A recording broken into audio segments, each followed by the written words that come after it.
PJR గుండాగి చనిపోయినప్పుడు ఆయన కుటుంబానికి ఏకగ్రీవం ఇయ్యాలి అని ఆనాడు రాజకీయ పార్టీలు ఆలోచన చేసి గతంలో ఉన్న సాంప్రదాయాన్ని కొనసాగించే విధంగా పీజేఆర్ కుటుంబాన్ని ఏకగ్రీవం చెయ్యాలని నిర్ణయం జరిగింది. అందులో భాగంగానే ఆనాడు తెలుగుదేశం పార్టీ పెద్దలు నారా చంద్రబాబు నాయుడు గారు పీజేఆర్ కుటుంబానికి అభ్యర్థిని ఎన్నికల బరిలో పోటీ పెట్టకుండా ఏకగ్రీవంగా ఎన్నిక చెయ్యాలని ఆనాడు తెలుగుదేశం పార్టీ సహకరించి ముందుకు వచ్చింది.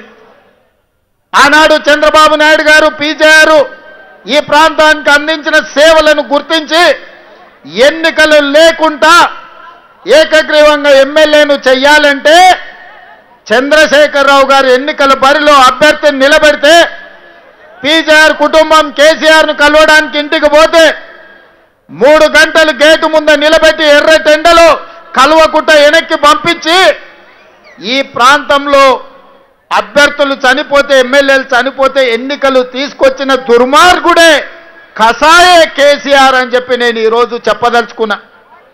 ఆనాడు పీజేఆర్ నీకంటే ముందు ఈ నగర సమస్యల మీద ఈ ప్రాంత సమస్యల మీద ఉమ్మడి రాష్ట్రంలో సమస్యల్ని పరిష్కరించాలని పోరాటాలు చేసిండు.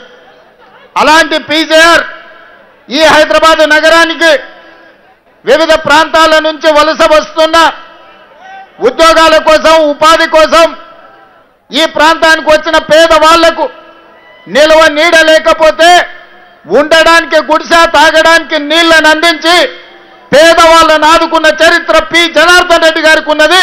ఈ పక్కన ఉన్న బస్తీలల్లా ఏ తలుపు తట్టినా ఏ గుండె తట్టినా పీజేఆర్ సహాయం ఏ విధంగా ఉండేనో గక్కడ మా లంబాడ సోదరులు మా ఆడబిడ్డలు మా లంబాడి ఆడబిడ్డలు నాయకునో మా శంకర్ నాయకునో ఎవరిని అడిగినా చెప్తారు. ఈ ప్రాంతంలో ఈ లంబాడ సోదరులకు ఆనాడు పీజేఆర్ గారు ఏ విధంగా అండగా నిలబడ్డాడు. అలాంటి పీజేఆర్ కుటుంబానికి వ్యతిరేకంగా ఎన్నికల్లో పోటీ పెట్టి ఈనాడు ఎన్నికలలో ఉప ఎన్నికల్లో సెంటిమెంటును ఈరోజు రాజేయాలని చూస్తున్నారు. అందుకే మిత్రులారా ఇవాళ ఈ ప్రాంతంలో బోడబండ కావచ్చు, ఎర్రగడ్డ కావచ్చు, యూసుఫ్ గూడ కావచ్చు, వెంగళరావు నగర్ కావచ్చు, లేకపోతే ఈ ప్రాంతంలో ఉండే ప్రతి బస్తీ కొత్తగా సమస్యలు వచ్చినట్టు ఇవాళ బీఆర్ఎస్ వాళ్ళు మాట్లాడుతున్నారు.